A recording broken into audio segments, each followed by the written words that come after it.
Alam nyo, pag may trabaho kayo, huwag kayong reklamo ng reklamo. Galit na galit kayong mautusan, inis na inis kayong nauutusan. Kasi, pasalamat na lang tayo at meron tayong trabaho.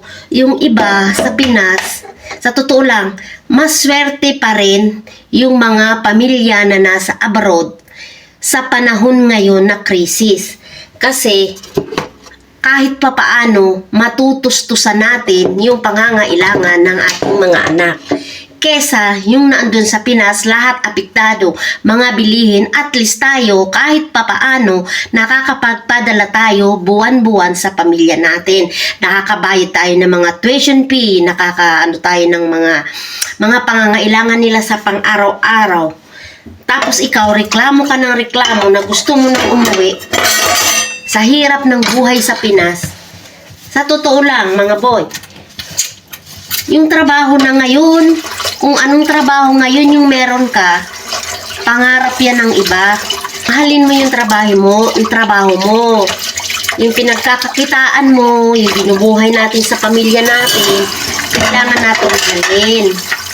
Magreklamo ka na lang pag marami ka ng ipon. Pero kung wala ka pang ipon, huwag kang magreklamo, boy.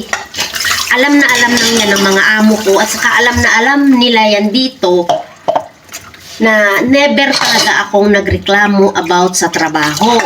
Hindi ako nagagalit pag hindi ako tinutulungan. Minsan kasi tayo, pag pagod ka, gusto mo rin pagod yung kasama mo. Ganon yun. Tapos, pagdating sa hadiya, gusto mo ikaw lang meron, yung kasama mo wala. Huwag ganon. Huwag ganon. Kung anong nang trabaho ka, gawin mo lang ng normal, ng happy. Siguro, mapapagod. Pero saan ba't matatapos din yung mga trabaho na yan?